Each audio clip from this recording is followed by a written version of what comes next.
Bienvenido o bienvenida a esta nueva clase del curso de Inc en español.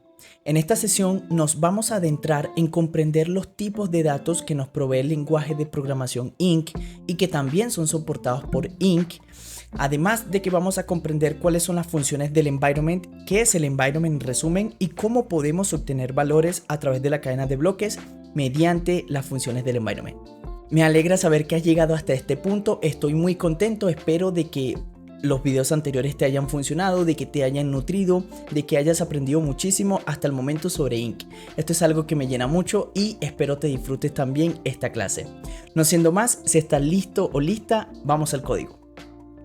Lo primero que tenemos que comprender son los tipos de datos que son soportados por Inc. Inc, al ser un EDCL de Rust, es capaz de soportar los mismos tipos de datos que son proveídos por este lenguaje de programación. Hablamos de cadenas de caracteres, de los tipos bytes, de los arrays, de los booleanos, hablamos de los valores enteros, los enteros con signo o sin signo, además de otros tipos de datos que son proveídos por Rust. Sin embargo, tengamos en cuenta de que Inc y en todo el desarrollo de este curso vamos a estar trabajando en un entorno de no librería estándar de Rust. Vamos a estar implementando eso dentro de los contratos. Vamos a trabajar con una implementación de dicho estándar que es proveído por Inc específicamente. Esto más que todo porque nosotros trabajamos con un lenguaje que compila WebAssembly. Y recordemos que la librería estándar de Rust es una librería que depende del sistema operativo, al igual que todo el lenguaje de programación Rust. Esto se puede tornar un poco complejo, además de un poco inseguro. Sin embargo, no es algo a lo cual tengamos que prestarle mucha atención. Vamos a adentrarnos principalmente en los tipos de datos. Entonces, a través de esta librería que vamos a hacer implementación de Inc, podemos acceder a tipos de datos como el string, booleano y más. Así que podemos decir de que Inc lo soporta. Vamos a poder trabajar con esos tipos de datos que ya conocemos. También podemos decir de que Inc nos provee unos tipos de datos muy específicos para trabajar con el desarrollo de contratos inteligentes. Esos tipos de datos podemos resaltar como el Account ID, que es un tipo de dato capaz de almacenar e interactuar con tipo cuentas, con tipo address. Además nos provee del tipo balance, que es un tipo de dato que almacena el balance de una cuenta. Hablamos de capaz de almacenar tokens nativos. Y el timestamp es otro tipo de dato que, en resumen, es la cantidad de segundos que sucedieron a partir de una instanciación o ejecución de funciones, de contratos, etc. Finalmente, hay un tipo de dato llamado block number, que es un tipo que nos provee Inc, el EDCL de Inc, para trabajar o almacenar el número del bloque con el cual nosotros estemos trabajando. Esos son los tipos que nos provee específicamente Inc, incluyéndole los tipos que son soportados como el string, como los booleanos y lo que ya mencionamos. Por otra parte, tenemos las funciones del environment, y cuando nos referimos al environment, esto es algo muy importante, es un tema de mucho interés, porque cuando nosotros hablamos del entorno, del environment de un contrato inteligente, hablamos de un conjunto de funciones, de tipos y de métodos que nos provee, en este caso, el EDCL de Inc, para trabajar con mucha más eficiencia dentro de la cadena de bloques, on-chain. Entonces, el environment, como ya lo mencionamos, es un conjunto de funciones, de métodos y de tipos. Dentro de esas funciones tenemos, por ejemplo, el caller, que es una función que me permite devolver la dirección de la persona que llamó el contrato al ejecutarlo. Hablamos de la persona que desplegó dicho contrato. También tenemos la función account piso ID, que es una función capaz de devolvernos el ID del contrato ejecutado. Finalmente tenemos el balance, block number, tenemos emit event, tenemos transfer, que es simplemente una función que nos permite transferir valores de un contrato hasta una cuenta ID de destino, y bueno, muchísimas funciones más. Incluso si nos vamos al create de in piso env, que es como el conjunto y la paquetería, ese paquete donde están todas las funciones del env, que es el environment de Inc.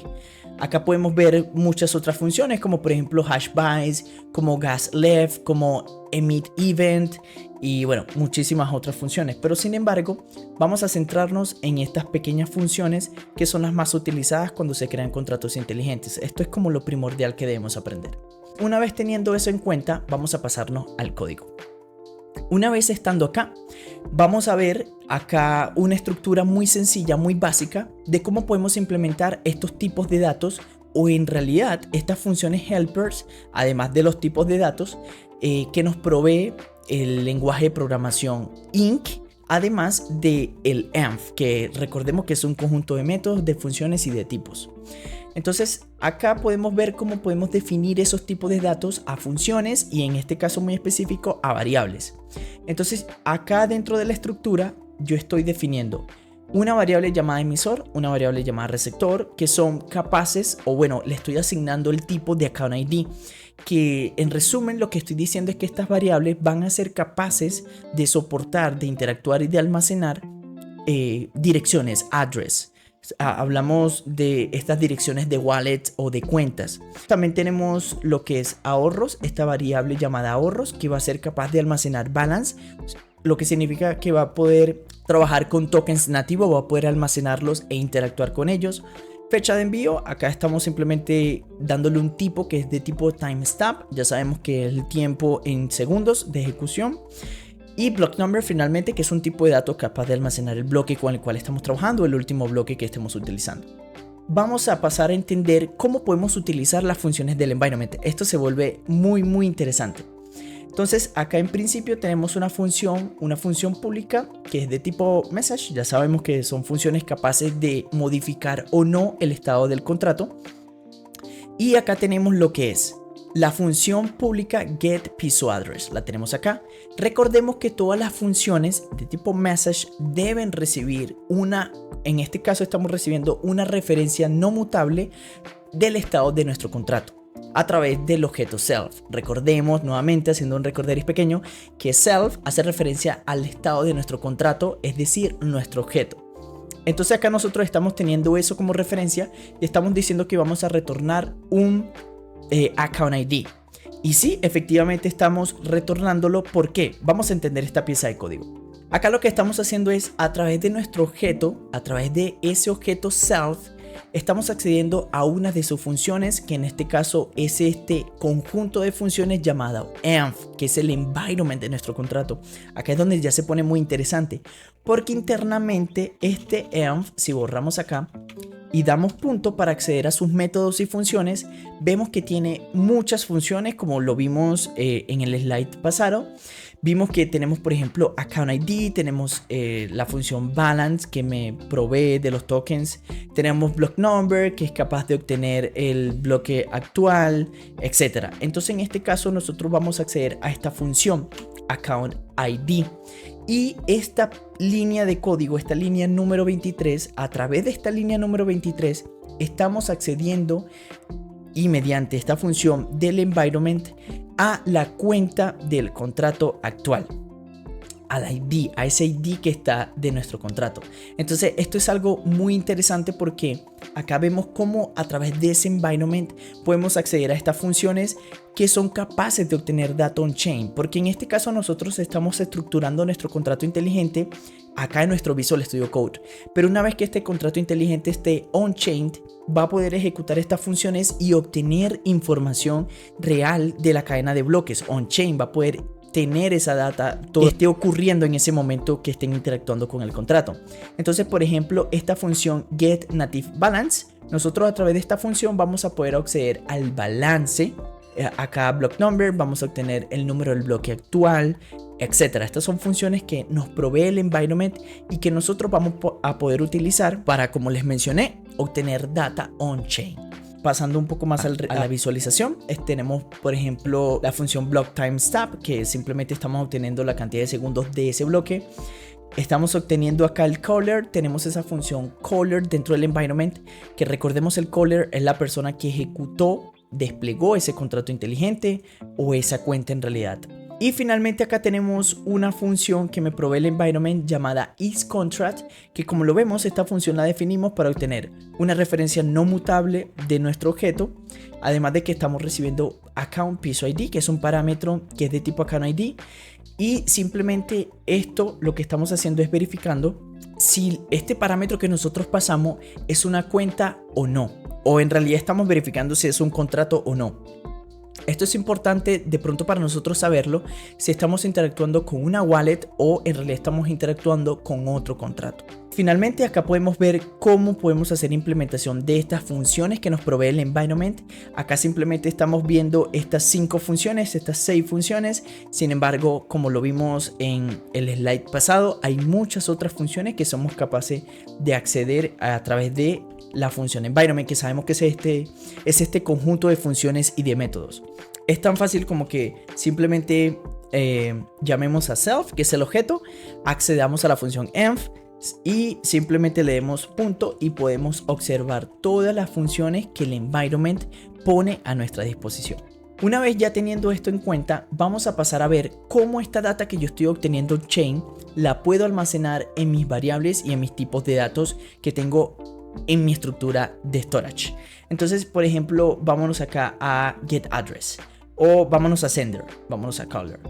Acá simplemente para yo obtener esa data y almacenarla dentro de mi variable, coloquémoslo en este caso emisor, simplemente yo voy a acceder a ese objeto self. Sabemos que self hace referencia al estado de mi contrato, lo cual lo necesito en este momento porque yo necesito acceder al estado de mi variable emisor que está dentro de mi estructura storage. Yo estoy accediendo a ese valor que en este caso debería ser un default.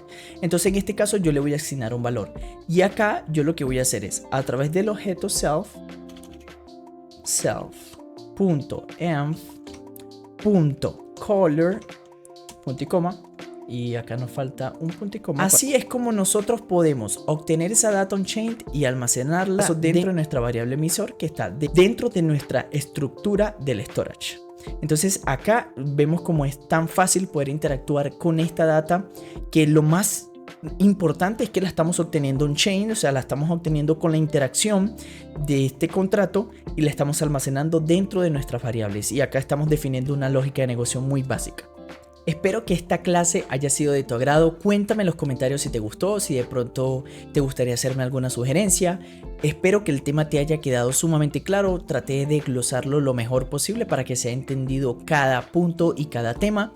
En la siguiente clase vamos a pasar a entender cómo funcionan los eventos. Vamos a adentrarnos en este maravilloso mundo de los eventos y de los topics que podemos hacer seguimiento, cómo podemos hacerle seguimiento a esto. Además de que también vamos a pasar a entender cómo el environment no solo me provee estas funciones, sino que además me permite trabajar con el manejo de errores, con la emisión de eventos, qué son los eventos, cómo yo puedo interactuar con los eventos, cómo yo puedo manejar los eventos y cómo puedo consultarlos como lo puede ser en un explorador de bloques. Esto y mucho más lo vamos a estar viendo en la clase siguiente, así que no te quedes sin ver la clase. Por favor, suscríbete, dale like y nos vemos en la próxima clase.